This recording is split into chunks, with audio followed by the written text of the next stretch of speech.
ही जागा वक्फ बोर्डाची आणि त्याच्या विरुद्ध तुम्ही शेकडो वर्ष तिथे राहत असाल, तुमची 7 बारला नोंद असेल, तुमच्या नावाने टॅक्स भरत असाल, तरी पण मात्र आज सोलापुरातल्या काही बऱ्याचशा आमच्या हिंदू बांधवांच्या घरावरती एक प्रकारचं अटॅचमेंट आलेलं आहे. त्यांनी जर आपल्या घराचं बांधकाम करायचं म्हटलं पडलेली वस्तुस्थिती असताना तर महापालिका त्यांना परवानगी देत नाही. महापालिका म्हणते की ही वक्फ बोर्डाची जागा आहे. अरे हरामखोरांनो, जरा कागद तपासून पहा. 100 वर्षापासून माझे बांधव इथे राहतात आणि ती म्हणतात की आम्ही बांधकाम परवाना देऊ शकत नाही, ही वक्फ बोर्डाची जागा आहे. हा जो भयानक कायदा आणून ठेवला होता आणि या कायद्यानुसार जर तुम्ही स्वतःची जागा आहे हे सिद्ध करण्याकरता कोर्टापुढे जाणार असाल तर कोर्टात तुमची केस दाखल होत नाही. सुप्रीम कोर्टापर्यंत तुमची कुणी दखल घेत नाही. कारण 1994ला या गद्दार सरकारने असा त्यांना लाडावून ठेवलेला आहे, असा कायदा केलाय की त्यांनी जी जमीन आपली म्हणेल ती त्यांची, त्याच्या विरुद्ध कुठलं न्यायालय काम करू शकत नाही. त्यांच्या न्यायालयामध्ये 100% मुसलमान, न्यायाधीश मुसलमान, वकील मुसलमान, तुमची कोर्ट कोण ऐकून घेणार? अशा प्रकारे देशातली 1/3 जमीन या हरामखोरांनी बळकावलेली आहे. हा जो लँड जिहाद नावाचा त्यांचा प्रकार आहे. पाहता पाहता भारत गिळंकृत करायचा आहे. त्यांचं स्वप्न 2047 पर्यंत हा भारत इस्लाम राष्ट्र करायचा आहे. पण माझे आज तरुण उभे राहिले, त्यांचं रक्त सळसळत आहे. हा कायदा ताबडतोब रद्द झाला पाहिजे. आणि जर का 1947 साली धर्माच्या नावावर देशाचे तुकडे केले, तुमच्याकरता एक देश दिलेला आहे. जर कायदा माघारी तुम्ही स्वतःहून घ्या, नाहीतर हे माझे तरुण तुम्हाला हाकलून लावतील पाकिस्तानमध्ये. आणि त्यामुळे आपण पाहतो की एक आमचा भारत मातेचा भाग्यविधाता, एक काशी विश्वनाथाचं कृपांकित असलेला गंगापुत्र या देशावर राज्य करतोय. म्हणून हे प्रश्न मला माहित होत आहे आणि याचं निराकरण आम्ही नक्कीच करणार. अशा प्रकारचा आहोत. एक मिलिटरी, दुसरं रेल्वे आणि त्यानंतर सर्वाधिक जमीन कोणी बळकावली असेल तर ह्या वक्फ बोर्डाने बळकावलेली आहे. आणि त्यामुळे आजचा जो मुख्य मोर्चाचा विषय आहे की ह्या वक्फ बोर्डाच्या ताब्यात असलेल्या सगळ्या जमिनी ताब्यात काढून घेतल्या पाहिजे सरकारने. यांना निराश्रित करून ठेवलं पाहिजे. वास्तविक पाहता आमच्या उपकारावर तुम्ही जगताय. हे आम्ही असला सेक्युलरवाद मान्य करत नाही. हा देश हिंदूंचा आहे, हे हिंदू राष्ट्र आहे, हे हिंदू राष्ट्रात झालं पाहिजे. आणि त्याकरता हे चुणूक आहे, हे ट्रेलर आहे, पिक्चर आधी बाकी आहे. या देशात हिंदूंचंच राष्ट्र असलं पाहिजे, हे हिंदूंचं राष्ट्र राहणार. परंतु 1947ला या देशाचं धर्माच्या नावावर विभाजन झालं आणि नसलेला धर्मनिरपेक्ष नावाचा सेक्युलरवाद आमच्यावर लादला. अरे कसलं सेक्युलरवाद आणि कसली धर्मनिरपेक्षता? ज्या 2 धर्माचं विरुद्ध टोक आहे. एक धर्म म्हणतो की सगळ्या लोकांना सुखीने जगायचा अधिकार आहे आणि एक धर्म म्हणतो फक्त आमच्याच लोकांना जगण्याचा अधिकार आहे. इतरांना आम्ही काफिर समजतो, त्यांना इथं राहण्याचा अधिकार नाही. अशा प्रकारे इतर धर्मियांच्या विषयी अत्यंत वाईट पद्धतीचे आणि ज्यांच्यात कायदे आहेत, नियम आहेत, अशा लोकांचा धर्म हा धर्मच असू शकत नाही. जर यांना धर्म म्हटलं, आपण जवळजवळ 500 वर्षाचा इतिहास पहा. आमच्या शंभू राजांचे हालहाल करून मारले. माझ्या शंभू राजाला 22 दिवस पोटात अन्नाचा कण नाही. रोज एक पोटाचा अवयव काढून घेतला. एकशी डोळे फोडले, एकशी कान कापले, एकशी जीभ तोडली आणि शेवटी त्यांना हालहाल करून तुकडे तुकडे करून मारलं. ही या धर्माची शिकवण आहे. तो आमच्या सोबत राहू शकेल कसा? आणि म्हणून आज संबंध देशभरात वातावरण बदललेलं आहे. हिंदू जागा झालेला आहे. हिंदू जवळ 70 वर्ष अशा प्रकारचा अन्याय झालाय आणि याचं कारण एकच अशा प्रकारचं आहे की या देशावर लादलेला सेक्युलरिझम कायदा आणि त्यामुळे पाहिला आपण अनेक साधू संतांना अमानुषपणे मारण्याच्या घटना घडलेल्या आहेत. असं पुष्कळ काही बोलण्यासारखं आहे. पण आपल्याला संबोधित करण्याकरता 2 बब्बर शेर आलेले आहेत. त्यामुळे माझी कोणी पुढे आपल्याला मांडणार नाही. पण आता पिसळलेले कोले कुत्रे जागे झालेत आणि ते कोले कुत्रे म्हणतात की राम मांसाहारी होता. अरे भडव्या,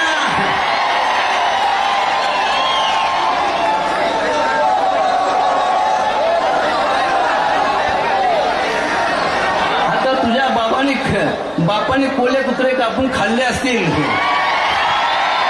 तुझा बाप कुठेतरी उंदर मांजर खात असेल आणि म्हणून तू आमच्या एक अशा आदर्श पुरुष भगवान श्रीरामांच्यावर अशा प्रकारची गलिच्छ वक्तव्य करतो. तर अशा ह्या गद्दारांना एक अर्थाने आपण 24च्या निवडणुकीत जागा दाखवायची आहे आणि हे हिंदू राष्ट्र झालंच पाहिजे अशा प्रकारची आपल्याला घोषणा करायची आहे. आपल्या पुढे अत्यंत तेजस्वी अशा 2 पुरुषांचं उत्तम प्रकारचं आणि संभाषण होणार आहे. म्हणून मी आपल्याकडून आपली जास्त वेळ घेऊ इच्छित नाही. एकदा सर्वस्व पुन्हा म्हणतो की आपल्या सगळ्यांनी अशी जोरदार घोषणा द्यावी की जी घोषणा महाराष्ट्र सरकारला ऐकू गेली पाहिजे. सोलापुरातला आवाज आहे, वक्फ बोर्डाचा कायदा रद्द झालाच पाहिजे. यासाठी पुन्हा एकदा छत्रपती शिवाजी महाराज की, छत्रपती संभाजी महाराज की हर. धन्यवाद महाराज.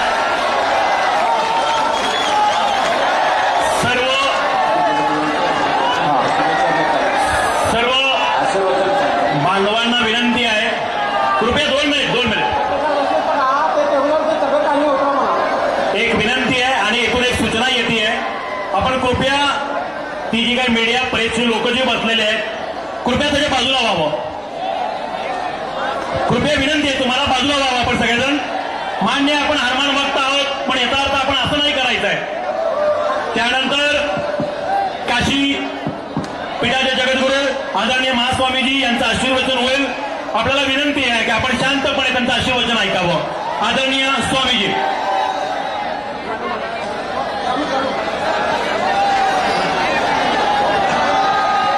माईक चालू करा महाराजांचं. माईक चालू झालं का बघा पाटील. हा ओके धन्यवाद.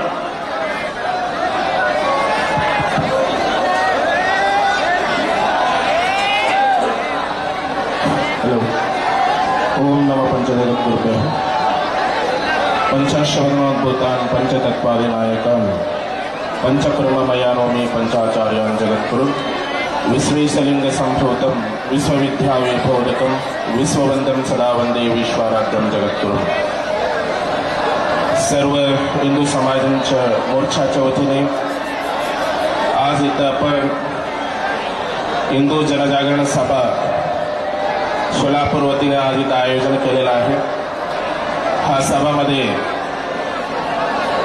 उपस्थित असलेले नागेश्वर महाराज तसेच आपल्या सर्वांना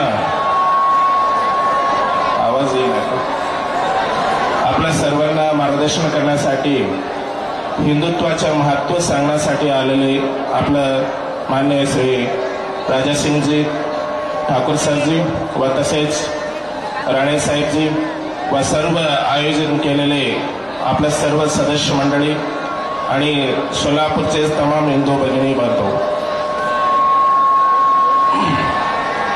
आज आपण मोर्चा चांगलं एक शांतता रूपाने म्हणजे योग्य टाइममध्ये आपण मोर्चा शांतता रूपाने पार पडलेला आहे.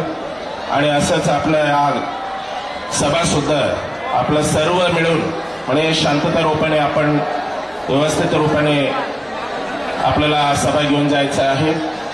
आणि धर्मो रक्षते रक्षितः स्वधर्मे निधनम श्रेय हे असं सांगितलेलं आहे. आपण आपल्या धर्माचं रक्षण करायला पाहिजे आणि हा धर्माचा प्रसार करायला पाहिजे. मुख्य म्हणले तर आपल्या पुढच्या पिढीनं धर्माबद्दल आपल्याला अगोदर आणि एक योग्य संस्कार द्यायला पाहिजे. प्रत्येक घरामध्ये आपला देव कोणता आहे, आपला पूजा काय आहे, संस्कार काय आहे, सगळं सांगायला पाहिजे. आणि मुख्य म्हणलं तर आपलं हिंदू राष्ट्र असून आपल्या पूर्वजांचं जे मंदिर निर्माण करण्याकरिता एवढा वर्ष आपण वाट पाहायला हे केलं, तरी सुद्धा इंतजार का पल मीठा होत आहे असं मांडल्याप्रमाणे आपलं राम मंदिर निर्माण झालेलं आहे. आणि आता 22 जानेवारीला आपलं श्री रामचंद्र प्रभुजी का राम मंदिर लोकार्पण होत आहे, आपलं सर्वांना माहीत आहे. आणि मुख्य म्हणलं तर एवढा दिवस का गेले म्हणलं तर आपलं हिंदुत्वाचं एकता नव्हतं. जे मुख्य योगता पाहिजे आता सर्व हिंदू बांधव, तमाम हिंदू बांधव ते सगळं समजून आता एकत्रित आलेलं आहे. पण आता पुढे काही आपल्यासाठी काही अडचण होणार नाही. जिथं एकता आहे तिथं अडचण अजिबात येत नाही.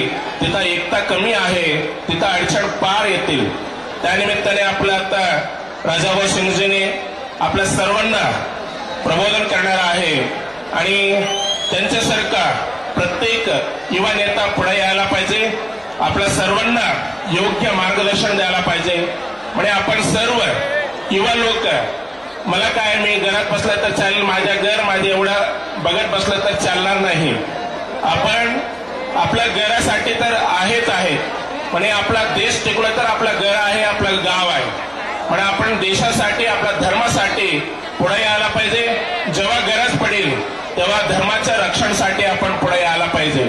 यदा यदा हि धर्मस्य ग्लानिर्भवति भूतले अभ्युत्थान धर्मस्य तदात्मानं सृजाम्यहं, जसं श्रीकृष्ण परमात्म्याने सांगितलेलं आहे तसं त्यांच्या आशीर्वादाने असला राजासिंग ठाकूर जैसा, बब्बर सिंग जैसा युवा नेता पुढे येऊन हा धर्माच्या मार्गदर्शन करण्यासाठी प्रत्येक ठिकाणी, प्रत्येक गावागावी असला नेता आपण पुढे यायला पाहिजे. असल्या नेत्यांना आपण सर्व साथ द्यायला पाहिजे, तेव्हाच आपल्या धर्माचं रक्षण होईल. धर्म असले तर आपण आहोत एवढं आपण समजून आपण या कार्यक्रम फार शांततेने पार पडावा एवढंच आपलं आशीर्वचन आपल्या राजासिंग ठाकूरजन आणि राणेसाहेबांना आपण आयोजन केलेल्या सर्वांना पुन्हा एकदा शुभेच्छा व्यक्त करत आपल्या आशीर्वादाला पूर्ण इनाम देत आहे. शुभम भयत. ओम शांती शांती शांती. जय श्रीराम, जय श्रीराम. बोलो भारत माता की, बोलो भारत माता की. धन्यवाद महाराज. इथं थांबलेल्या सर्व बांधवांना विनंती आहे की तिथे माईकचं सिस्टीम आहे, कृपया आपण तिथून बाजूला व्हावं. आपल्याला पुन्हा एकदा विनंती आहे, तिथून आपण बाजूला व्हावं. तोपर्यंत मी सभा सुरू करणार नाही. कृपया बाजूला व्हा. तिथून खाली बसून घ्या ना तर कृपया त्या माईक पासून बाजूला व्हा. तिथे माईकची सिस्टीम आहे, कृपया विनंती आहे.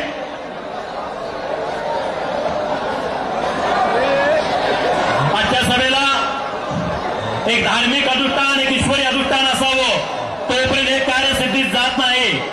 आज काशी पीठाचे जगद्गुरू आदरणीय महास्वामीजी महाराजांनी आशीर्वाद दिलाय.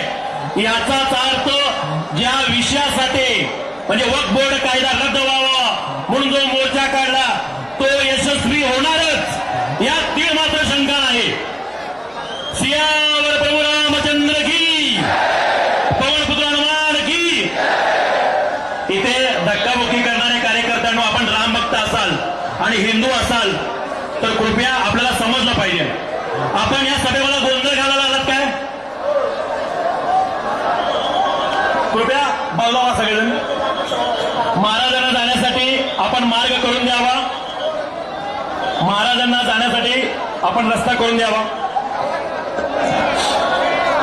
हे सोलापूरची ऐतिहासिक सभा आहे. माननीय नितेशजी राणे साहेब और राजा सिंह जी, ये सोलापूर है. मला माहिती आहे की या अन्यायकारी जुलमी कायद्याच्या विरुद्ध आपण तन मन धनाने सहभागी झालात याची कल्पना आहे, आपण सक्रिय सहभागी झालात याची कल्पना आहे. पण यासाठी आपण शिस्त पाळणंही तितकंच गरजेचं आहे. एकदा आपण थोडंसं शांत बसण्यासाठी प्रभू श्रीरामाची घोषणा देऊयात. सियावर प्रभू रामचंद्र की. सोलापूरकरांच्या हिंदूंचा आवाज वाटत नाही. सियावर प्रभू रामचंद्र की. मागील चौकातला आवाज येत नाही. सियावर प्रभू रामचंद्र की. यानंतर महाराष्ट्रातील प्रखर व हिंदुनिष्ठ वाघ ज्याने अनेकांचं म्यावम्याव बंद केलं, त्या आदरणीय विधानसभा सदस्य नितेशजी राणे साहेबांना विनंती करतो की त्यांनी या सभेवर आपली वाघ गर्जना करावी.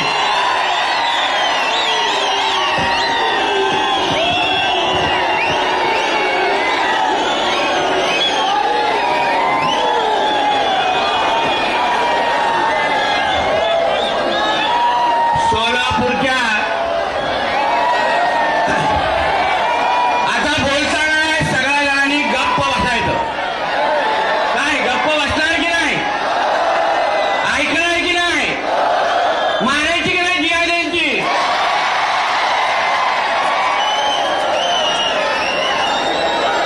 तर मग आम्ही बोलत असताना प्रत्येकाने जे जे बोलतोय ते ऐकून घ्यायचंय. कारण का जी जी माहिती तुमच्यापर्यंत येणार ती माहिती आल्यानंतर जिहाद्यांची झोप उडाली पाहिजे. म्हणून यासाठी तुम्ही गप्प बसून ऐकणं फार गरजेचं आहे. मंचावर ज्याने आत्ताच आपल्याला मार्गदर्शन केलं आणि ते पुढे गेले ते सन्मान्य जगद्गुरू महाराज तेलंगणावरून जो दिवस रात्र त्या दोन्ही ओवेसांच्या बांबू घालतो. आता त्याला मराठी कळलं का माहित नाही. ओ राजाजी मैंने बोला आपका नाम लेते टाइम बोला है कि जो ओवैसी के भाइयों को दिन रात बांबू डालता है तो माझा तेलंगणावरून आलेला हिंदू भाऊ आमदार टी राजा सिंग इथे उपस्थित असलेले सन्माननीय आमचे महाराज, उपस्थित असलेले सर्वच माझे हिंदू बंधू भगिनी आणि माझे सर्व तरुण मित्र, आज आपला पत्रकार दिवस आहे आणि मला पत्रकार नेहमी विचारतात की नितेशजी आपला भारत देश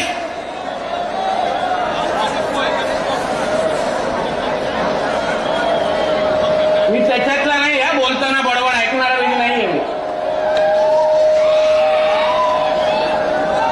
मला विचारतात की नितेशजी आपला भारत देश हा हिंदू राष्ट्र कधी बनणार? मी बोलतो कधी बनणार? अरे माझा भारत देश हा हिंदू राष्ट्रच आहे आणि माझ्या भारताचं प्रत्येक इंच जमीन ही सगळं आमच्या हिंदूंचीच आहे, बाकी कोणाचीच होऊ शकत नाही. प्रत्येक इंच या जमिनीवर माझ्या तुमच्यासारख्या हिंदू समाजाचा अधिकार आहे. ज्या देशामध्ये 90% हिंदू राहतात त्याला आपण हिंदू राष्ट्रच म्हणतो. आणि या हिंदू राष्ट्रामध्ये आमच्या कुठल्याही हिंदूला कोणीही अगर वाकड्या नजरेने पाहत असेल तर ती नजर आम्ही जागेवर ठेवत नाही, ठेवायची नाही. एवढं समजून आज तुम्ही इथून जायचंय.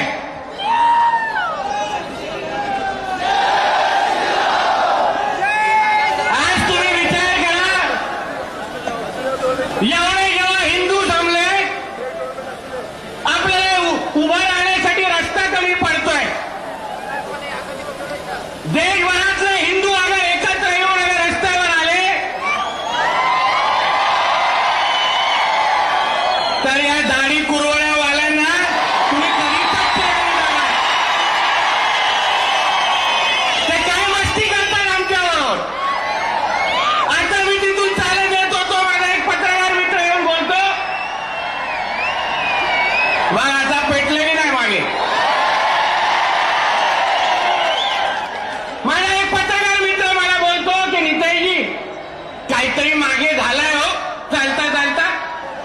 जरा बाईट देता का? तर कोण आणा समोर आमच्या, बघून दे कसे दिसतात आणि दिसल्यानंतर परत घरी जातात का हे पाहून दे ना. आज गेलो वक्फ बोर्डच्या जमिनीवर आमच्या हिंदू बांधवांवर जो होणारा जो अन्याय आहे त्याला पाहण्यासाठी मी आपल्या इकडे एका भागामध्ये गेलेलो आणि बाहेर निघताना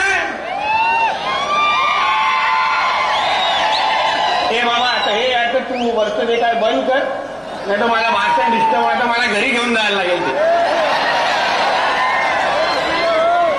जे कोण करताय ना ते एका जागेवर ठेवा, नाही तर मग बाजूला करा.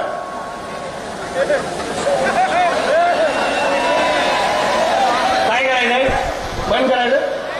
ड्रोन ना अजून काय ठीक आहे.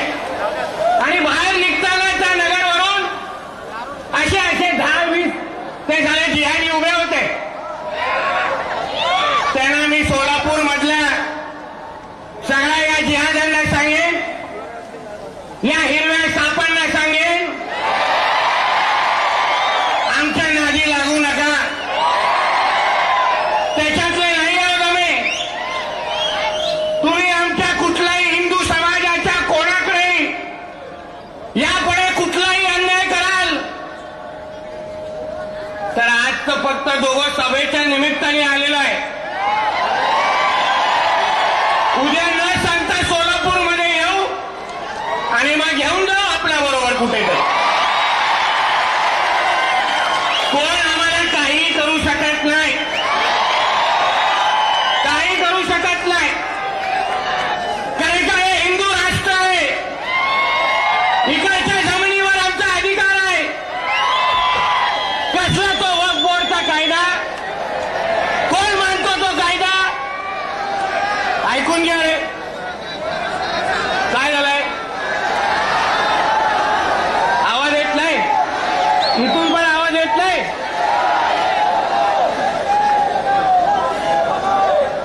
हे थांब रे बाबा, मी सांगीन तेव्हा घ्या.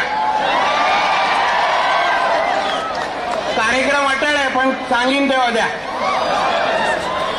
वक्फ बोर्डचा कायदा म्हणजे काय समजून घ्या तुम्ही. तुम्हाला जे उठसूट सांगितलं जातं कि ये हमारी जमीन है, हमारे जमीन पे आप लोग आके रह रहे हो, याबद्दल तुम्ही समजून घ्या, शिकून घ्या. हा कायदा 1995चा आहे. हा वक्फ बोर्डचा कायदा हा फक्त आपल्या देशामध्ये आहे, फक्त आपल्या देशामध्ये. असा कायदा ना कोणा हिंदूंसाठी आहे, ना कुठल्या शीख समाजासाठी आहे, ना कुठल्या ख्रिश्चन समाजासाठी आहे. अहो ते सोडा. अशा वक्फ बोर्डचा कायदा जे देश इस्लाम राष्ट्र म्हणून आम्ही ज्यांना ओळखतो, हा असा वक्फ बोर्डचा कायदा त्या पाकिस्तान किंवा इजिप्त या देशांमध्ये पण नाही आहे. म्हणजे यांच्या इस्लाम मानणाऱ्या राष्ट्रामध्ये त्याला वक्फ बोर्डचा कायदा आणत नाही. पण ज्या देशामध्ये 90% हिंदू राहतात त्या देशामध्ये अशा पद्धतीचा कायदा आणायचा आणि हिंदूंना तिची लोकसंख्या कमी कशी करायची त्यासाठी हे मोठं षडयंत्र आहे. तुम्ही सगळेजण समजून घ्या. अरे काय चाललंय मागे? अरे स्पीकरचं काहीतरी करायला पाहिजे बाबा. थांब रे बाबा, थांब. कळले, इथे बत्ती वाजली, इथे दिसतंय तुझी. मागच्या स्पीकरचं बघा काय झालंय.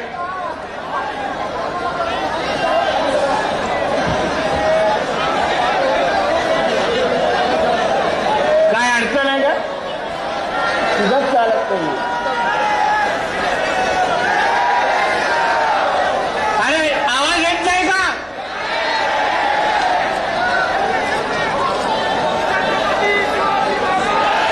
तुमच्यातलं कोणतरी त्या वायरवर उभा तर नाही?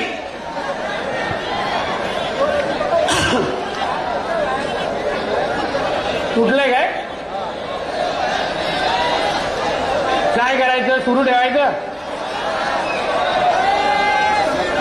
अरे नंतर व्हिडिओ बघा ना, काय विषय नाही, सगळीकडे फिरणार आमचे व्हिडिओ, काय चिंता करू नका. मग हा वक्फ बोर्डचा कायदा हा कुठलाही इस्लाम राष्ट्रामध्ये पण नाही आहे, पण ज्या देशामध्ये 90% हिंदू राहतात त्या देशामध्ये अशा पद्धतीचा वक्फ बोर्डचा कायदा आहे. तुम्हाला आश्चर्य वाटेल, आता बस झालं, नाही येत आवाज, बस कर आता. तुम्हाला आश्चर्य वाटेल की या वक्फ बोर्डला तुम्हाला तुमची कुठलीही जमीन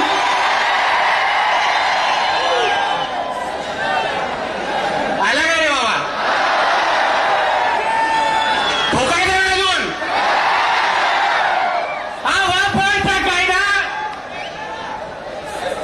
या वक्फ बोर्डमध्ये एकही हिंदूला हे लोकांनी घेतलेलं नाहीये. सगळे त्यांच्या धर्माचे लोक आहेत. म्हणजे हे लोकांना कुठलीही आपली जमीन घ्यायची असेल तर तुम्हा लोकांना विचारणार पण नाही. डायरेक्ट तुम्हाला अतिक्रमण म्हणून तुम्हाला जाहीर करून टाकणार आणि मग त्यांचे अधिकारी येणार आणि सांगणार की तुम हमारे जमीन पे रह रहे हो. अरे काय चाललंय आपण इथे, कुठे घालताय ती, म्हणजे कुठे वायर कुठे जोडताय, प्रश्न विचारणं पण अवघड झालं. म्हणजे हा कायदा, जसा आमच्या महाराजांनी पण उल्लेख केला की आपल्या देशामध्ये, भारत देशामध्ये समजून घ्या शांत पद्धतीने, तुम्हाला जो कायदा रद्द करून हवाय, अहो तो कायदा नेमकं काय आहे ते तरी समजून घ्या. नाहीतर आम्ही बोलतोय उडी मारा म्हणून उडी मारू नका. आपल्यामध्ये आणि त्यांच्यामध्ये फरक आहे. आपल्या देशामध्ये जेवढी जमीन रेल्वे खात्याची नाहीये, जेवढी जमीन डिफेन्सची नाहीये, तेवढी जमीन या वक्फ बोर्डनी आपल्या देशामध्ये घेऊन ठेवली आहे. म्हणजे आपल्या भारत देशामध्ये, तुमच्या आणि आमच्या हिंदू राष्ट्रामध्ये सर्वात जास्त जमीन कोणाची, तिसऱ्या क्रमांकाची जमीन कोणाची असेल तर ती वक्फ बोर्डची आहे. आणि हे जमीन घेताना तुम्हाला विचारणार नाही आणि तुमची बळकावताना तुम्हाला विचारणार नाही. म्हणून या विरुद्ध तुम्ही सगळेजण फक्त एक लक्षात घ्या, जिथे जिथे तुमची जमीन वक्फ बोर्ड म्हणून त्याला मागायला येतील किंवा घ्यायला येतील, आणि हिंदू समाज म्हणून तुम्ही तेव्हा त्याला आवाज उचललात, त्यांच्या विरुद्ध उभा राहिलात, तर मी तुम्हाला विश्वास देतो, महाराष्ट्र सरकार आणि केंद्र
या वक्फ बोर्ड ह्या आला कुठे? वक्फ बोर्ड काय? वक्फ बोर्ड काय हे लोकांनी वरतून पाठवलाय? काय उपताय का त्या वक्फ बोर्ड मध्ये जाऊन? हे लोक आपल्या देशामध्ये, बांधवांनो लक्षात घ्या, आपल्या देशामध्ये सिरिया आणि पाकिस्तान सारखा शरिया कायदा लागू करू पाहतायत. तुम्ही जागृत राहा बांधवांनो. बघा त्या ठाण्यामध्ये काय झालं. तुम्ही सगळ्यांनी वाचली असेल ती बातमी. गेल्याच महिन्यामध्ये एनआयएच्या माध्यमातून एक कारवाई ठाण्यामध्ये झाली. ठाण्यामध्ये पडगा नावाचं गाव होतं. पडगा, त्या पडगा गावामध्ये अशाच पद्धतीने आपण सगळे हिंदू तिकडे राहत होतो. या लोकांनी अशाच पद्धतीचा लँड जिहाद आणि लव्ह जिहाद करून त्या गावातल्या आणि आजूबाजूच्या 5 गावांचा हिंदू समाजाला तिथून पळून लावलं. त्यांची घरं सोडायला लावली. त्या गावामध्ये 100% जिहादी राहायला लागले. आणि मग त्यांनी त्या पडगा गावाचं नाव बदलून अल शाम ठेवून दिलं. अल शाम म्हणजे गावाचं नावच बदलून टाकलं. तुम्ही अगर जागृत राहिला नाही, तुमचे अगर डोळे योग्य वेळी उघडले नाही, तर एक दिवस तुमच्या सोलापूरचं नाव हे सलामपूर ठेवून देतील आणि तुम्ही काही करू शकणार नाही. ठेवायचं का नाव जुळा? मग तुम्हाला जागृत राहायलाच लागेल. जिथं जिथं अतिक्रमण होत असेल तिथे तिथं नजर ठेवायलाच लागेल. आज सकाळपासून विविध लोकांना भेटतोय, सोलापूरमध्ये फिरतोय. एक गोष्ट मला नक्की कळली की उद्या आता मुंबईला गेल्यानंतर 2 कार्यक्रम माझ्या हाताने वाटत आहेत. एक तर तुमच्या या महापालिका आयुक्ताचा आणि प्रशासनाचा, तो याला सरकारचा नोकर आहे का या जिहाद्यांचा नोकर आहे हे मला अजून कळलेलं नाही. सरकारचा पगार घेतोय. देशामध्ये असलेल्या कोर्टाने, सुप्रीम कोर्ट आणि हायकोर्टाने निकाल दिले आहेत.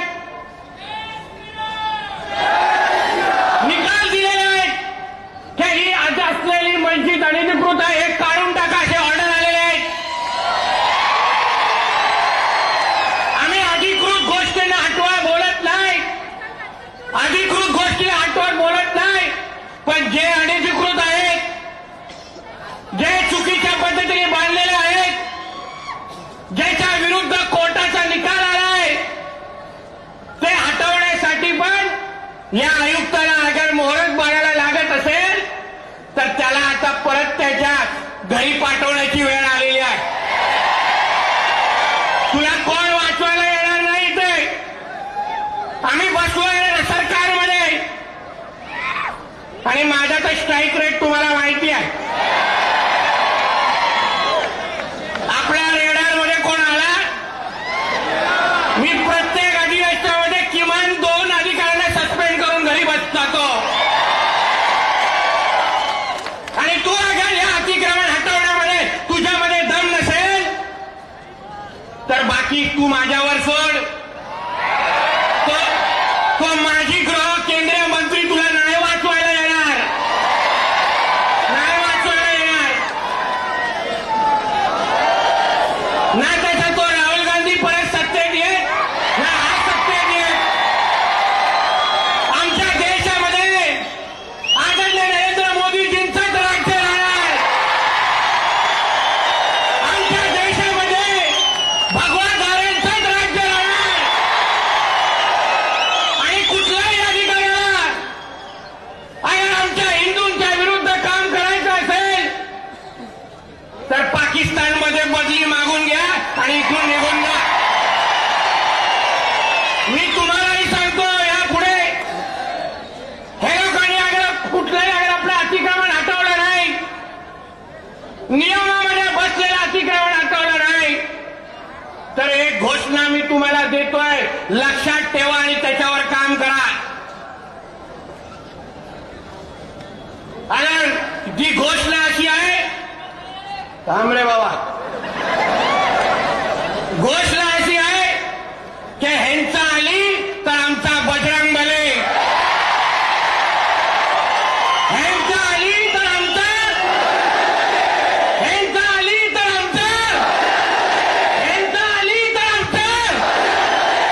यापुढे कुठेही अगर अतिक्रमण हे लोकांनी हटवलं नाही तर त्याच्या पुढच्या आकेच्या अंतरावर बजरंगबलीची मूर्ती बसवायची.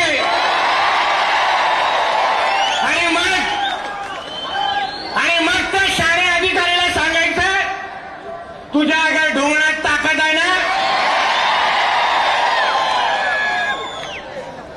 तुला अगर पहिला आमच्या हनुमानाला हात लावायचा आहे ना, आमच्या बजरंगबलीला हात लावायचा आहे ना, तर पहिले ती असलेलं ते अतिक्रमण मस्जिद तोड आणि मग आमच्या देवाकडे वाद.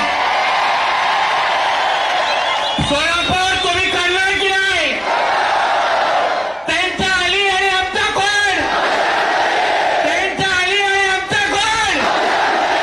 यापुढे ऐकायचं नाही. आम्ही काय वेगळं मानत नाही. जे कायद्यामध्ये लिहिलेलं आहे ते कायद्याचं पालन व्हावं एवढीच आमच्या लोकांची इच्छा आहे. आम्ही अधिकृत कुठलीच गोष्ट मागत नाही. पण तुम्हाला अगर आमच्या देशामध्ये डॉक्टर बाबासाहेब आंबेडकरांचा कायदा मानायचा नसेल तर आम्ही तुम्हाला मानणार नाही. आम्हाला हे वक्फ बोर्ड मान्य नाही. काय करायचं तर करा, मग होऊन जाऊन दे एकदाच. काय वाटायचं, आमचा देश आहे. तुम्ही एक विचार करा, लव जिहाद असेल, लँड जिहाद असेल, असाच हे लोक लोकसंख्या कमी करत करत करत आपल्या या देशाला 2047 पर्यंत लोकांना इस्लाम राष्ट्र बनवायचं आहे. दिवस रात्र त्याच्यासाठी मेहनत करतायत, दिवस रात्र आपली लोकसंख्या कमी करतायत. त्या लव जिहादच्या निमित्ताने आमच्या हिंदू बहिणींवर वाकड्या नजरेने बघण्याची या साल्यांची हिंमत. तुम्ही सगळेजण अगर जागृत राहिलात तर ह्यांच्यातला एक आमिर खान, शाहरुख खान जिवंत ठेवायचं नाही. त्याला सांग, तुला काय नाचायचं आहे ना, त्या पठाण पिक्चर मध्ये नाच, इथे नाटकं करायची नाही. हे आमचा हिंदू राष्ट्र आहे. माझ्या कुठल्याही हिंदू बहिणींकडे वाकड्या नजरेने तू पाहशील तर तुझे डोळे काढून त्याच्याने गोट्या खेळीन. एक लक्षात घ्या, गोट्या, डोळ्यांच्या गोट्या बोलला ना, अजून काय नाही.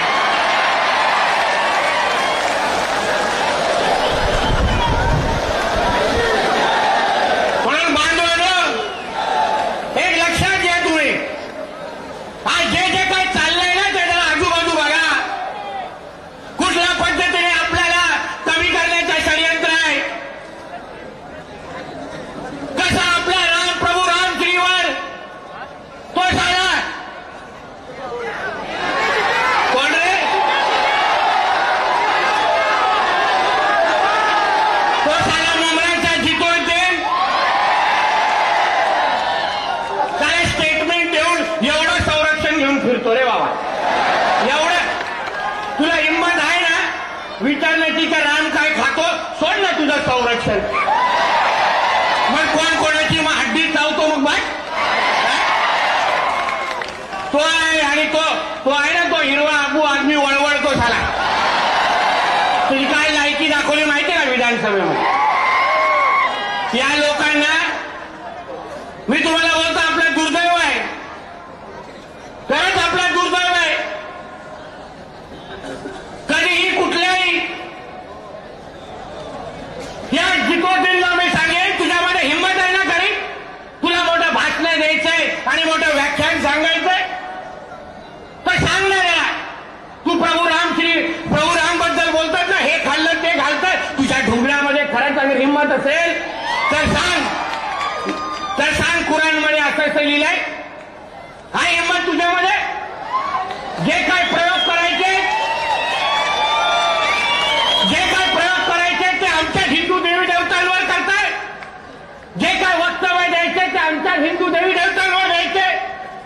आणि मोठ्यानंतर सांगायचं का नाही माझ्याकडे पुरावे आहेत. आम्ही नाही मागितले बाबा तुझ्या आई वडिलांकडे पुरावे.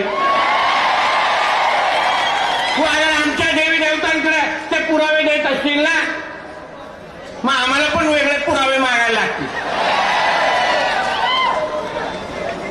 पण तुम्ही या गोष्टी लक्षात ठेवा. आजूबाजूला काय चाललंय तुम्ही अगर जागृत राहिला नाही. तो एका बाजूला सनातन धर्माला आव्हान देण्याचं काम चाललंय. आपण अगर जागृत म्हणून अगर हिंदू म्हणून राहिलो नाही तर हे लोक आपल्या धर्माला आव्हान देण्यासाठी तयार होत आहेत. 2024 या वर्षामध्ये तुम्ही अगर हिंदू म्हणून अगर जगलात नाही उठलात नाही आणि पेटलात नाही तर हे लोक आपल्या उद्या धर्माला आव्हान देतील आणि बोलतील कि हमको ये देश को इस्लाम राष्ट्र बनाना है, यहाँ हिंदुओं की कोई जगह नहीं. म्हणून या सगळ्या गोष्टी तुम्ही आवर्जून लक्षात ठेवा. यापुढे वक्फ बोर्ड सारखा फालतू कायदा आपल्याला आपल्या देशामध्ये बरखास्त करायचा आहे. अशा पद्धतीची मागणी लावून धरायची आपल्याला. कुठलाही आपला हिंदू वर्ग कोणी वाकडे नजरेने कोणी पाहिलं तर आम्हाला विचारत बसू नका. ठरलेला कार्यक्रम करून टाका आणि मग झाल्यानंतर एक फोन मला करा. सुखरूप घरी पोहोचवण्याची जबाबदारी माझी असेल. हा व्हिडिओ पाहिजे तर सेव्ह करून ठेवा फोनमध्ये आणि पोलिसांना दाखवा की साहेब हे आता तुम्ही आम्हाला हे काय उद्धव ठाकरेचं सरकार नाही आहे. हे त्या बेबी पेंग्विनचं सरकार नाही आहे. हे त्या दाढी कुरवणाऱ्यांचं सरकार नाही आहे. इथे अगर तुम्ही आमच्या हिंदूंना वाकड्या नजरेने बघाल तर कोणीही इथे स्वस्त बसणार नाही असा इशारा माझ्यातर्फे देऊन टाका. चला तुम्हाला पूर्ण सूट आहे. म्हणून जाता जाता आता अर्धी मॅच आपण जिंकले दुसरा मॅच आपण ह्याला देऊन टाकू. बरोबर आहे. आणि आपला भाऊ असा आहे की प्रत्येक बॉलवर सिक्सर मारतो. म्हणून यापुढे जे बोललोय ते लक्षात ठेवा. राहणार की नाही तुमचं आली आणि आमचं त्या पद्धतीने पुढे चालायचं. जिथे जिथे अन्याय होत असायचं तिथे पेटायचं. एवढं निश्चय करा. घरी जावा आणि अभिमानाने आणि गर्वाने बोला गर्व से कहो हम हिंदू आहे. धन्यवाद. जय हिंद, जय महाराष्ट्र आणि जय श्रीराम.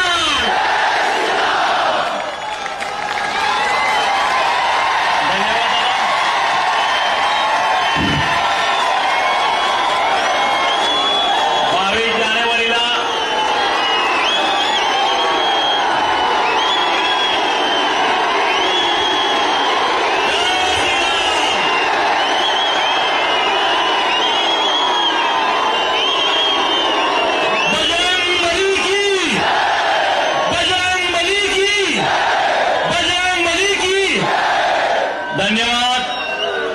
राम भक्तांनो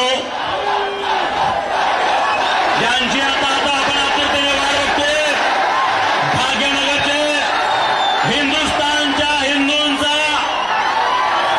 एक सिंह गर्जना हिंदू नरसिंह गब्बर शेर 15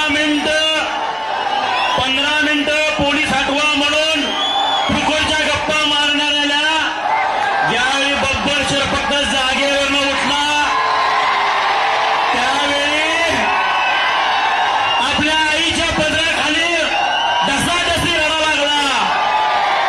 अरे अजून वाघ तर बोललाच नाही आणि वाघ तर जेव्हा 16 फळातून बोलतो तेव्हा लईच मारे. राजा भाई जी मैं आपसे निवेदन करता हूं कि लोग आपको सुनने के लिए तरस रहे हैं. आपकी गर्जना सुनने के लिए तरस रहे हैं. वाघ येतोय. वाघाचं स्वागत करा. सियाराम प्रभू रामचंद्र की, प्रभू हनुमान की, बजरंग बली की. आदरणीय राजा सिंहजी.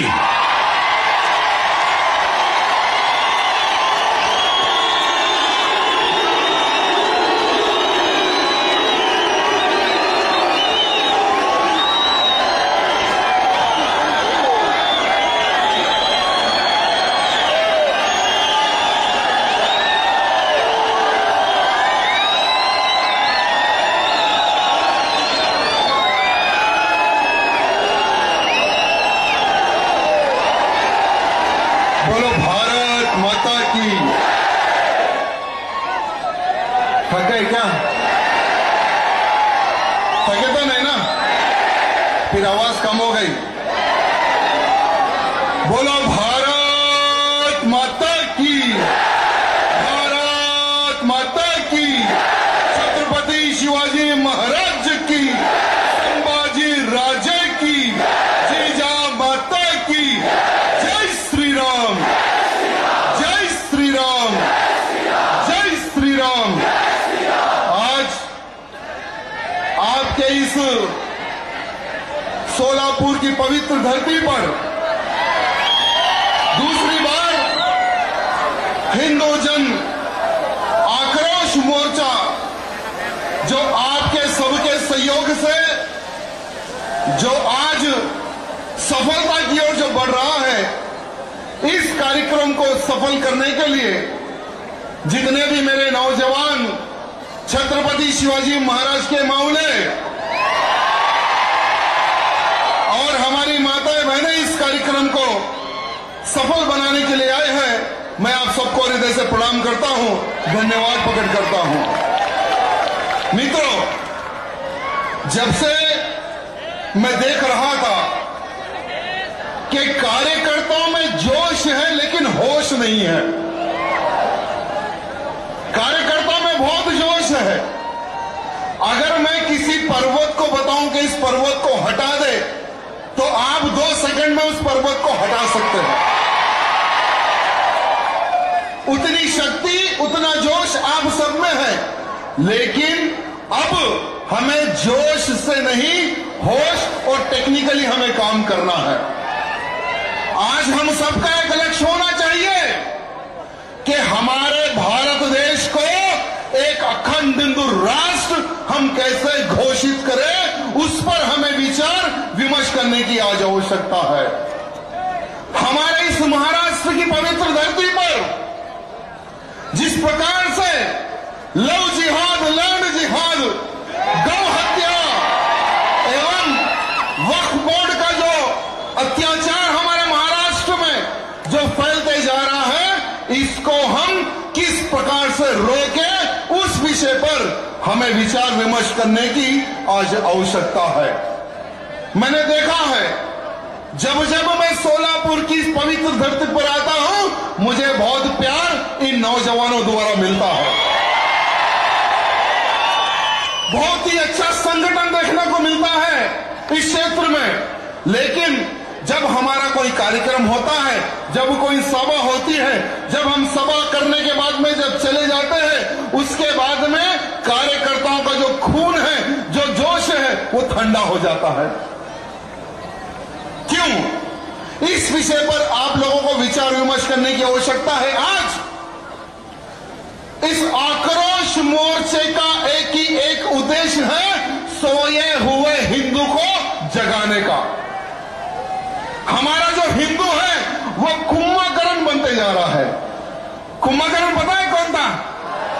जो 6 महीने खाता था और 6 महीने सो जाता था, फिर उसको उठाने के लिए बहुत मेहनत करनी पड़ती थी। वैसे ही आज का हमारा हिंदू भाई कुंभकर्ण बढ़ते जा रहा है। मित्रों, हमारे इस सोलापुर के क्षेत्र के हिंदुओं की रक्षा कौन करेगा? क्या हम हैदराबाद से आएंगे? बोलिए आप। या हमारे नीतीश भाई राणा जी, जो मेरे बहुत अच्छे दोस्त हैं, मेरे मित्र हैं, मेरे चुनाव प्रचार के लिए भी वो आए थे, क्या वो आएंगे? आपकी रक्षा आपको खुद ही करना पड़ेगा। लव जिहाद को मुंह तोड़ का जवाब देना आपको ही पड़ेगा। गौ मां की रक्षा आपको ही करनी पड़ेगी। वक्फ बोर्ड के नाम पर जो नोटिस भेजा जा रहा है, इन गद्दारों को जवाब आपको ही देना होगा, संगठित होकर। मैंने सुना है कि यहां के कार्यकर्ता जातिवाद में बढ़ते जा रहे हैं। जातिवाद, धर्मवाद में हम लोग बढ़ रहे हैं। इसका नुकसान किसे होगा? किसको होगा नुकसान?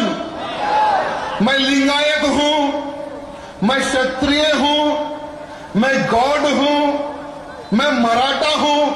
ये अगर भावना हम सब में रहेगी तो कभी भी हिंदू राष्ट्र हमारा भारत देश नहीं बनने वाला। मेरे भाइयों, बनेगा क्या?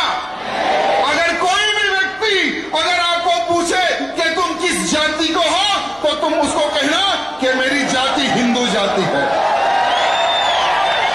मैं एक हिंदू हूं। सबसे पहले ये आप उस व्यक्ति को जवाब देना। अगर आप प्रारंभ करेंगे तो आने वाले समय में आपको देखकर हर राज्य का हिंदू कहेगा कि सबसे पहले मैं एक हिंदू हूं, उसके बाद में मैं उस जात का हूं, मैं उस समाज का हूं। यह हमें एक अवेयरनेस लाने की आज आवश्यकता है मेरे भाइयों। आज हमारे इस सोलापुर के ग्राम देवता सिद्धेश्वर महाराज जी, उस मठ को, उस मंदिर को वक्फ बोर्ड के लोग बताते हैं कि हमारा लैंड है। क्या इनके बाप का लैंड है? क्या इनके बाप का लैंड है? क्या बताइए। आज अगर हमारा भारत देश अगर इस चीजों पर अगर विचार नहीं करेगा तो आने वाले समय में हमें बहुत बड़ा नुकसान झेलना पड़ेगा। बहुत सारे यहां पर युवा पीढ़ी है, आप सबको पता नहीं है ये वक्फ बोर्ड क्या है। आपको बताएगा वक्फ बोर्ड क्या है? ये वक्फ बोर्ड एक ऐसा कानून, एक ऐसा एक्ट बनाया गया, अगर कोई भी वक्फ बोर्ड का मेंबर, कोई भी व्यक्ति अगर इस बिल्डिंग को अगर एक नोटिस भेज दे कि ये लैंड, ये बिल्डिंग वक्फ बोर्ड की है, तो ये बिल्डिंग वाला खाली करके चले जाना। भारत की कोई भी ताकत, कोई भी संविधान, कोई भी कोर्ट इस बिल्डिंग को नहीं बचा सकता।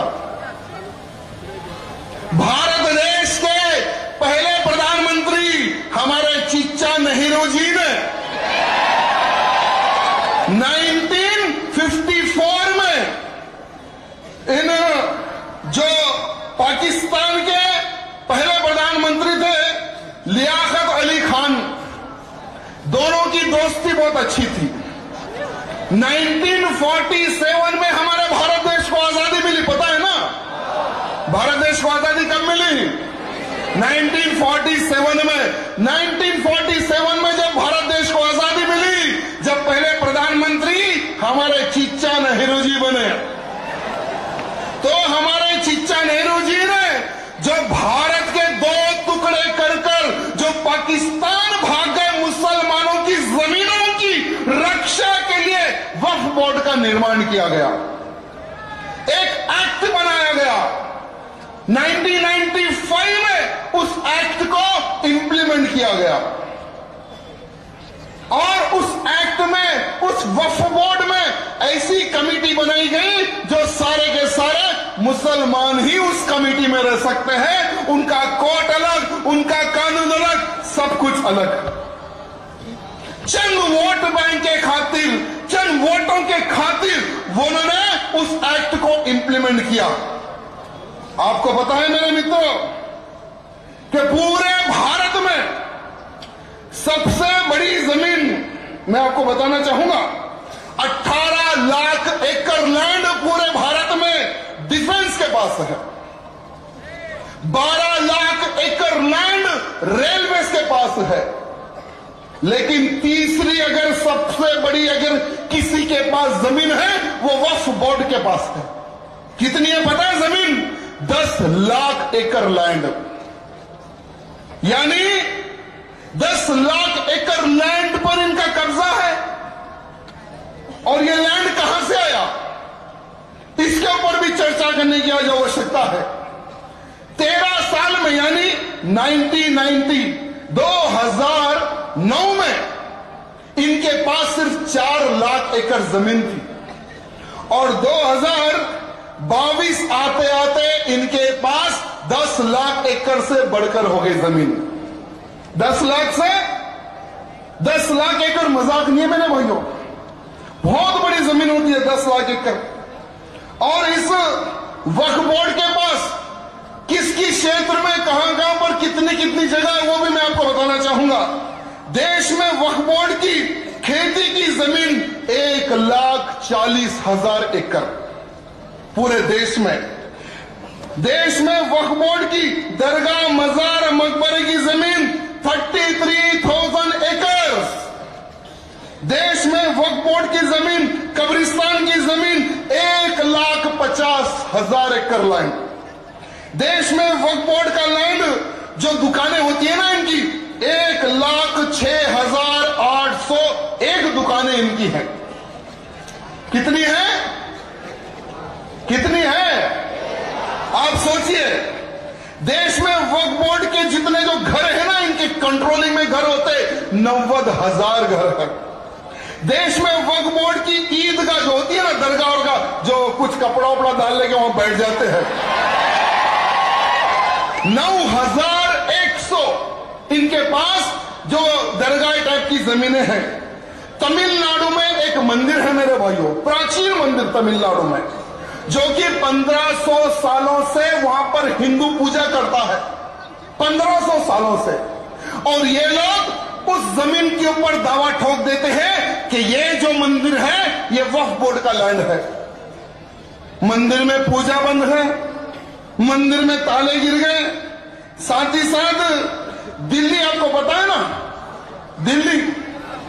दिल्ली जितना बड़ा स्टेट है उससे 2 गुना एक्स्ट्रा लैंड वक्फ बोर्ड के पास है। यानी 2 दिल्ली एक्स्ट्रा बनाए उतना land in Waqf board K pass है। अगर मैं केवल सिर्फ महाराष्ट्र की अगर बात करूं कि महाराष्ट्र में वक्फ बोर्ड का लैंड कितना है, तो सुनिए, पुणे में 9,013 यानी 9,300 एकड़ लैंड, नागपुर में 2,200 एकड़ लैंड, नासिक में 8,400 एकड़ लैंड, कोंडाना में 6,000 एकड़ लैंड और अमरावती में 2,800 एकड़ लैंड। करीब सिर्फ अगर हम महाराष्ट्र की अगर बात करेंगे तो 1,00,000 एकड़ लैंड हमारे महाराष्ट्र में इन लैंड जिहादियों ने कब्जा करके रखा है। मैं हमारे शिंदे जी से निवेदन करना चाहूंगा, शिंदे जी, आज आपको हम जब भी देखते हैं तो बाला साहब ठाकरे जी का रूप आप में दिखता है। मैं आपसे निवेदन करना चाहूंगा कि आप भी केंद्र को एक पत्र लिखे। आपके जितने भी सांसद जो पार्लियामेंट में हैं उनको बोलिए कि एक प्राइवेट बिल आप ठोक दे। जैसे नरपत सिंह जी ने एक प्राइवेट बिल डाला है कि ये जो भारत में जो 10 लाख एकड़ जो लैंड है ये भारत इनके कंट्रोल में ले ले, भारत कंट्रोल में ले ले।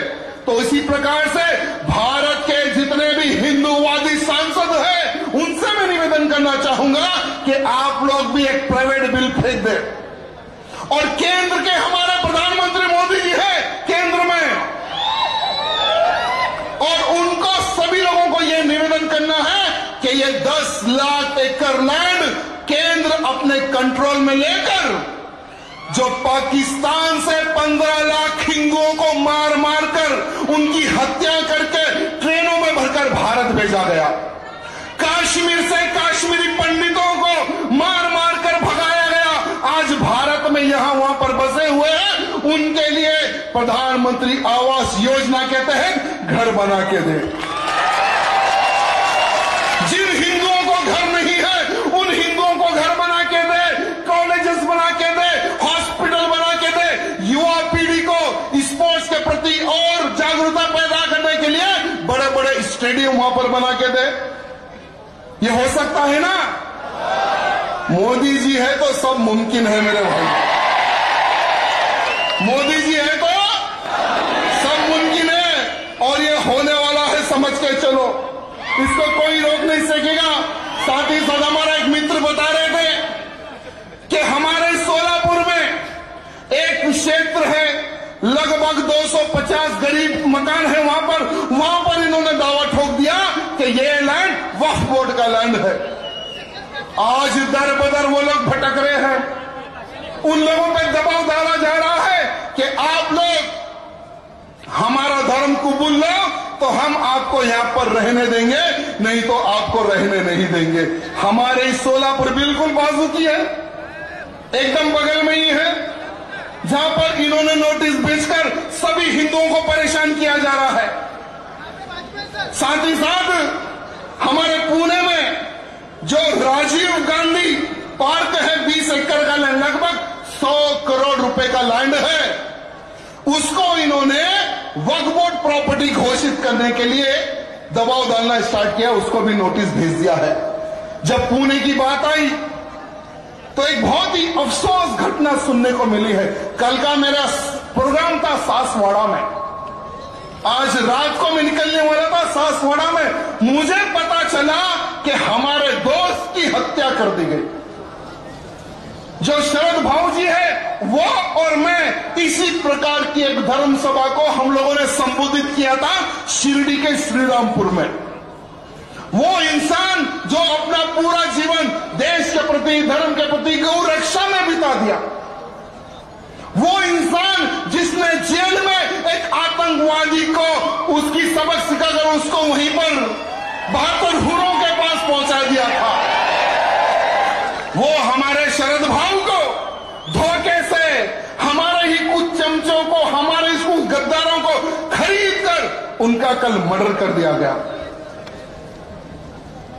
वो जो शरद भाऊ की जो धर्मपत्नी है वो भी एक हिंदूवादी है, वो भी आज इस मंच पर आने वाली थी, उनका भी मान सम्मान का कार्यक्रम था। हम सब लोग मिलकर शरद भाऊ की आत्मा को शांति के लिए प्रार्थना करना है और तुलजा भवानी माता से प्रार्थना करना है कि हे मां, शरद भाऊ को अपनी चरण में जगह दे दे और फिर से इस दुनिया में भेजो, क्योंकि उनका जो अधूरा काम था हिंदुत्व के प्रति वो और भी आगे काम कर सके, फिर कोई ना कोई किसी के भी घर में उनको फिर से जन्म दे, ये हमें मां से प्रार्थना करना है। इतिहास गवाह है मेरे भाइयों, इतिहास गवाह है कि हमारे हिंदुओं को तो हमारे हिंदुओं ने ही लूटा है। अरे दुश्मन तो दिखता है, लेकिन वो दुश्मन को हम कैसे पहचाने जो भगवा पहनकर पीछे चाकू लेकर खड़ा होता है। ऐसे गद्दारों को हमें पहचानना है मेरे भाइयों, और खास करके ऐसे नेताओं को हमें पहचानना है जब जब हिंदुओं को और हिंदू कार्यकर्ताओं पर कठिनाई आती है, जो नेता घर में चुप जाता है उसको सबक आप सब लोग मिलकर सिखाना है मेरे भाइयों। आज लव जिहाद के नाम पर क्या हमारी बहन बेटियों का बलात्कार नहीं हो रहा है क्या? लव जिहाद के नाम पर अपना धर्म बदलकर, झूठा कलवा पहनकर हमारी बहन बेटियों को फंसाकर बच्चा पैदा करने की मशीन बना रहे हैं लोग। अगर वो लोग मशीन नहीं बनती है हमारी बहन, तो श्रद्धा के जैसे 35-35 टुकड़े ये लोग कर रहे हैं। सिर्फ महाराष्ट्र नहीं मेरे भाइयों, भारत के हर राज्य में, भारत के हर राज्य में लव जिहाद का षड्यंत्र फैलते जा रहा है, हर राज्य में। मेरे मित्रों, मैं आपसे पूछना चाहता हूं, तुम कितने दिन जियोगे? वहां पर छोड़ दो, ध्यान इधर दो। तुम कितने दिन जियोगे मैं पूछना चाहता हूं। जैसे मैं अभी 45 इयर्स का हूं और बहुत से बाद एक 20 साल जियूंगा या एक 25 साल जियूंगा मैं। हर इंसान को आज नहीं तो कल मरना है। कौन जिएगा 100 साल, 150 साल, 200 साल, लेकिन मित्रों जब तक तुम जिंदा हो देश और धर्म और समाज के लिए कुछ कर गुजर जाओ, ये मैं आप सबसे निवेदन करना चाहता हूं। अरे लव जिहादी कुत्तों को मुंह तोड़ जवाब दो, ये मैं आप सबसे निवेदन करना चाहता हूं। अरे हम कब तक खामोश बैठेंगे और कब तक रोते रहेंगे कि मेरी बहन चले गई उस मुल्ले के साथ, मेरी बहन चले गई उस लांडे के साथ। पुकारने से कुछ काम होने वाला नहीं है। पहले घर घर प्रचार करो, दोस्त कौन है, दुश्मन कौन है, इसकी पहचान करो। पहले हम हमारे घर से शुरू करो। अरे जितने यहां पर नौजवान हैं, अरे घर से अपनी बहन को इस सभा में ला लेना था, या अपनी मां को इस सभा में ला लेना था, या अड़ोस पड़ोस में जो भी हमारी बहन है उसके लोकसभा में लाना था। हम लोग यही गलती करते हैं कि हमारी बहनों को हम लोग घर में बिठाते हैं और हम तो जय श्री राम का नारा लेकर बाहर आते हैं। नहीं मेरे मित्रों, कुछ बातें ऐसी होती है जो हम हमारी बहन और बेटी से हम बात नहीं कर सकते। कर सकते हैं मेरी बहन? कुछ बातें होती है ऐसी, लेकिन वो कुछ बातें अगर हम कर सकते हैं तो हमारी धर्मपत्नी के द्वारा कर सकते हैं, या हमारी मां द्वारा कर सकते हैं, या हमारी बड़ी बहन द्वारा कर सकते हैं। वो महिला होकर महिलाओं में अगर प्रचार करेंगे कि ये हमारा दोस्त है और ये हमारा दुश्मन है, अगर इसका हम लोग प्रचार करेंगे तो मैं गारंटी देता हूं एक भी हमारी बहन, सोलापुर की बहन, लव जिहाद का शिकार नहीं बनेगी। एक भी हमारी बहन सोलापुर में लव जिहाद का शिकार नहीं बनेगी, यह मैं चैलेंज करता हूं। अरे हमारे महाराष्ट्र की धरती पर एक शेर हुआ करते थे जो खाली खड़े होकर सिर्फ एक नारा लगाते थे तो लांडोगी फट जाती थी। आज उन्हीं की धरती पर लव जिहाद हो रहा है। आज बाला साहब जी की धरती पर गौहत्या हो रही है। आज लैंड जिहाद हो रहा है, धर्मांतरण हो रहा है। मैं हमारे एकनाथ शिंदे भैया जी को यहां निवेदन करने के लिए आया हूं कि भैया जी, अगर इन हिंदुओं का आशीर्वाद अगर आपको चाहिए तो हिंदुत्व की बात आपने परसों की है, मुझे अच्छा लगा मलंगड़ के लिए। मच्छिंद्र नाथ जी की समाधि के ऊपर हरा कपड़ा डालकर ये कहते हैं कि हमारी दरगाह है। अरे उसी स्थान पर 6 महीने पहले मैंने एक सभा की थी और मैंने कहा था कि चलो आज ही उस पहाड़ पर चढ़ेंगे, हरे को मिटाकर भगवा कर देंगे। तो हमारे पुलिस भाई सभी लोग आ गए 100-200, नहीं सर आप नहीं जा सकते। तो मैंने कहा कि तुम मुझे आज रोक रहे हो, कल का दिन देख लेना।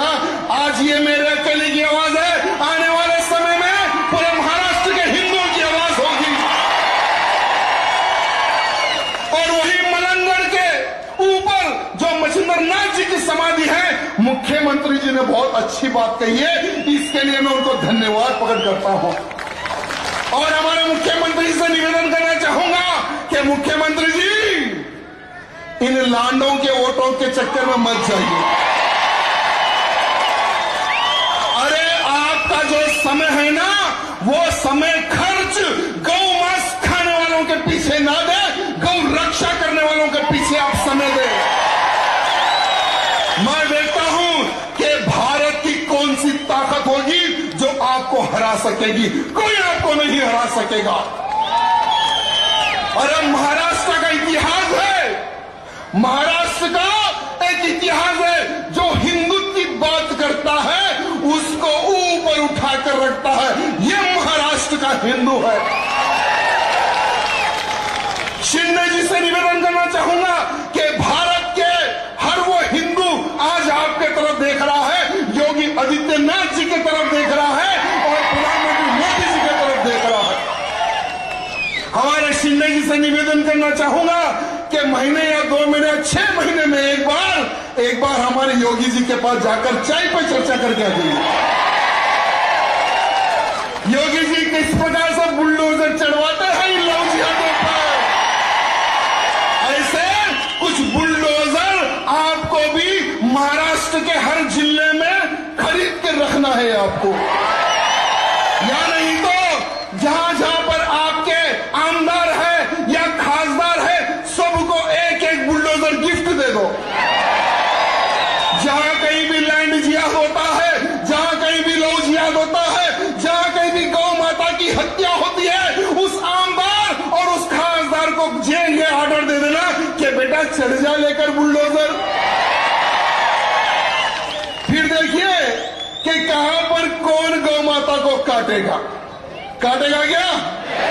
होना चाहिए।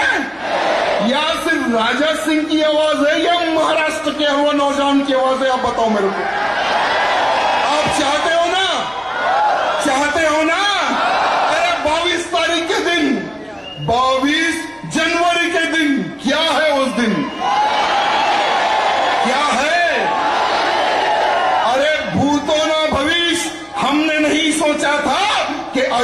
में राम मंदिर बनते हुए देखेंगे। कई वर्षों से साधु संत, हमारे जैसे कई हिंदुवादी वक्ताएं ये मंचों के माध्यम से कहते थे कि लाठी गोली खाएंगे, मंदिर वही बनाएंगे।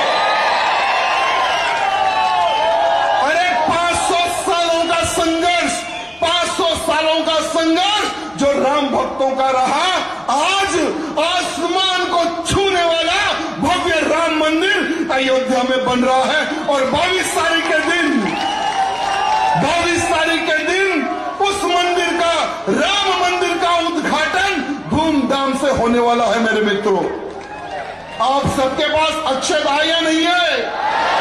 यहां पर भी 22 तारीख के दिन बहुत बड़ा कार्यक्रम रखा गया है। आप सब लोग उस कार्यक्रम में आपको जाना है, सम्मिलित होना है मेरे भाइयों, क्योंकि हम लोग कहते थे कि रामलला तो एक झांकी है, अब हमारे राम जी लला तो बैठ गए अयोध्या में, अब और दूसरे टारगेट पे हमें काम करना है मेरे भाइयों। अब मथुरा में भी जो कलंक लगा हुआ है, जो इल्लीगल जो ढांचा बना हुआ है ज्ञानवापी का, वो भी टूटने वाला है मेरे मित्रों। और काशी में कितने लोग गए यहां पर काशी विश्वनाथ मंदिर के दर्शन करने के लिए? आप लोगों ने देखा होगा कि जब हम मंदिर के दर्शन करने जाते हैं तो एक विशाल नंदी भगवान एक मस्जिद के सामने बैठे हुए हैं। आप लोगों ने देखा होगा जहां कहीं भी हमारा पवित्र शिवलिंग होता है उसके सामने हमारे नंदी भगवान बैठते होते हैं। तो वहां पर भी हमारे ज्योतिर्लिंग को तोड़कर, मंदिर को तोड़कर वहां पर इल्लीगल रूप से एक ढांचा खड़ा किया गया। योगी जी ने एक बहुत अच्छी बात कही थी, मुझे याद है, कि अयोध्या में बाबर का ढांचा गिराने के लिए आए थे राम भक्त, उनके ऊपर मुलायम सिंह ने गोलियां चलाई थी। जिस दिन भी यह ढांचा गिराने के लिए कृष्ण भक्त आएंगे, मैं गोली नहीं, मैं फूल बरसाऊंगा, यह हमारा योगी आदित्यनाथ जी ने कहा है मेरे भाइयों। और बहुत ही जल्द वो भी कार्य होगा और हम सब वो कार्य देखेंगे। यानी हम सब के सब लोग बहुत ही भाग्यशाली हैं जो अयोध्या में राम मंदिर देख रहे हैं, काशी में मंदिर बनते हुए देखेंगे, मथुरा में कृष्ण जी का मंदिर बनते देखेंगे। हम बहुत भाग्यशाली हिंदू हैं जो अखंड हिंदू राष्ट्र भी बनते हुए हम सब लोग देखेंगे। और देख लेना कि भगवा में कितनी ताकत होती है। जब जब भगवा खड़ा होता है, जब जब हिंदुत्व खड़ा होता है, तो सरकारों को झुककर हिंदुओं के पक्ष में निर्णय लेने के लिए वो लोग मजबूर हो जाते हैं। ये होता है हिंदुओं में संगठन मेरे भाइयों। मैं आज सोलापुर में तीसरी बार आया हूं। हर बार कार्यकर्ताओं को एक मैसेज देता हूं, एक काम देकर जाता हूं। आज भी एक काम आपको देकर जाऊंगा मैं, करोगे? पक्का? आप साबुन खरीदो, बिस्किट खरीदो, आटा खरीदो या कोई भी चीज खरीदो, खरीदने से पहले उसके पीछे एक बार देख लेना। क्या देखना है उसके पीछे? हलाल सर्टिफाइड कहीं पर ये लिखा हुआ है क्या, ये चीज देखना आपको। अगर हलाल सर्टिफाइड या हलाल का अगर ट्रेड मार्क रहा तो वो उठाकर उस दुकान वाले के मुंह पे मार देना। अब देखिए ये हलाल क्या चीज है। ये हलाल का जो सर्टिफिकेट है, ये कोई भारत की सरकार नहीं या महाराष्ट्र की सरकार नहीं, ये एक इस्लामिक ऑर्गेनाइजेशन, कुछ लोग हैं जो हलाल सर्टिफिकेट का निर्माण करते हैं और कंपनियों को देते हैं। हल्दीराम, हिमालय प्रोडक्ट, पतंजलि प्रोडक्ट, महिलाओं का श्रृंगार, कोल्ड ये कोल्ड ड्रिंक हो, टूथपेस्ट हो, खाने का सामान, मेडिकल सामान, चावल हो, दाल हो, आटा हो, हर चीज पर पहले मांस पर ही हलाल का एक स्तंभ होता था। वो भी इस्लामिक कंट्री में जाने वाला आइटम पर ही ये लोग स्टैम्प मारते थे। लेकिन आज हर हिंदू जो भी प्रोडक्ट खरीद रहा है उसके पीछे हलाल का ट्रेड लगाकर ये लोग बेच रहे हैं। ये बहुत खतरनाक है मेरे हिंदू भाइयों। अगर इसको हम नहीं रोकेंगे तो आने वाले समय में वो जो पैसे से ये लोग कमाई करेंगे उसी से हमारी हत्याएं होगी।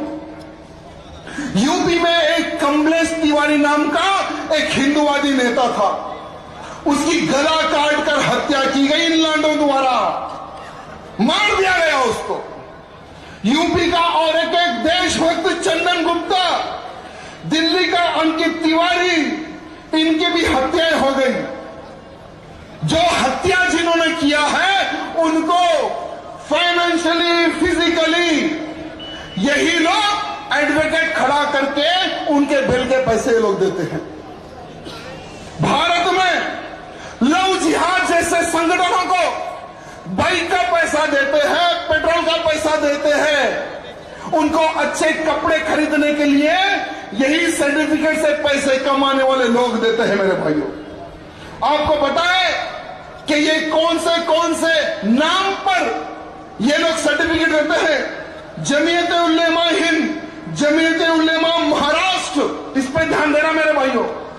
जमीयत उलेमा महाराष्ट्र, हलाल सर्टिफिकेशन इंडिया, ये सब के सब इलीगल रूप से हमारे भारत में सर्टिफिकेट के नाम पर स्टैम्प लगाकर लाखों करोड़ रुपए लोग कमा रहे हैं। 2006 में मालेगांव बम ब्लास्ट, 26/11 में मुंबई रेल ब्लास्ट, 26/11 हो, यानी कईयों ब्लास्ट जो हुए हैं उनके पीछे भी यही आतंकवादी संगठन फाइनेंशियली और फिजिकली ये लोग पैसे खर्च करते हैं मेरे भाइयों। इसीलिए हमारी मौत का सामान हमें नहीं लेना है मेरे भाइयों, हमारी मौत का सामान हमें नहीं लेना है। इसलिए कोई भी चीज खरीदो, एक बार उसको देखो, समझो, उसके बाद में ही खरीदो। ये मैं आप सबसे निवेदन करना चाहूंगा। साथ में आखिरी बार मैं आपको एक काम देकर जाने वाला हूं। जो भी हिंदू भाई यहां पर आज अकेला आया है, आने वाले समय में जैसे इस आक्रोश मोर्चे के जो भी ऑर्गेनाइजेशन भाई बंधु है उनसे निवेदन करना चाहूंगा कि फिर 6 महीने के बाद एक सभा का आयोजन आप सबको करना है और उस सभा में लगभग मैं 5 घंटे मंच पर रहूंगा। पहले 5 घंटे में से 4 घंटे रिपोर्ट कार्ड पूछूंगा आप सबसे। आपको जो मैं काम देने वाला हूं, सबसे पहले कि मैंने सोलापुर में इतनी गैया मैयाओं को बचाया है वो आप मुझे बताना है। मैंने इतने लव जिहादियों के हाथ से मेरी बहन बेटियों की रक्षा की है वो कार्ड आपको बताना है। मैंने लैंड जिहादियों से इतने लैंड को, इतने हिंदुओं के लैंड को मैंने सुरक्षित किया है वो आप सबको बताना है। मैंने लव जिहाद के नाम पर घूमने वाले लांडों को इतने फोड़े हैं ये मुझे आप बताना है। मेरे भाइयों, भले ही हमारे महात्मा गांधी जी ने देश को आजाद कराया था, मैं 2 इंसान का फॉलोअर हूं, एक तो महात्मा जी के डंडे का, दूसरे छत्रपति शिवाजी महाराज की तलवार का। और हमें इस देश को अगर हिंदू राष्ट्र बनाना है तो हमें छत्रपति शिवाजी महाराज जैसी सोच रखने की आवश्यकता है। आज अगर मैं छत्रपति शिवाजी महाराज का मौला हूं, ये भावना अगर आप में आएगी, मैं चैलेंज करता हूं मेरे भाइयों, आने वाले समय में हमारी आवश्यकता आपके इस सोलापुर को नहीं पड़ेगी, क्योंकि आप ऐसा कोई मौका नहीं देंगे कि हमें यहां आकर यह बोलना पड़े कि यहाँ पर लव जिहाद हो रहा है, यहाँ पर लैंड जिहाद हो रहा है, यहाँ पर गौ हत्या हो रही है, ये बोलने के लिए आप लोग हमें मौका नहीं देंगे। पक्का है ना? काम दोगे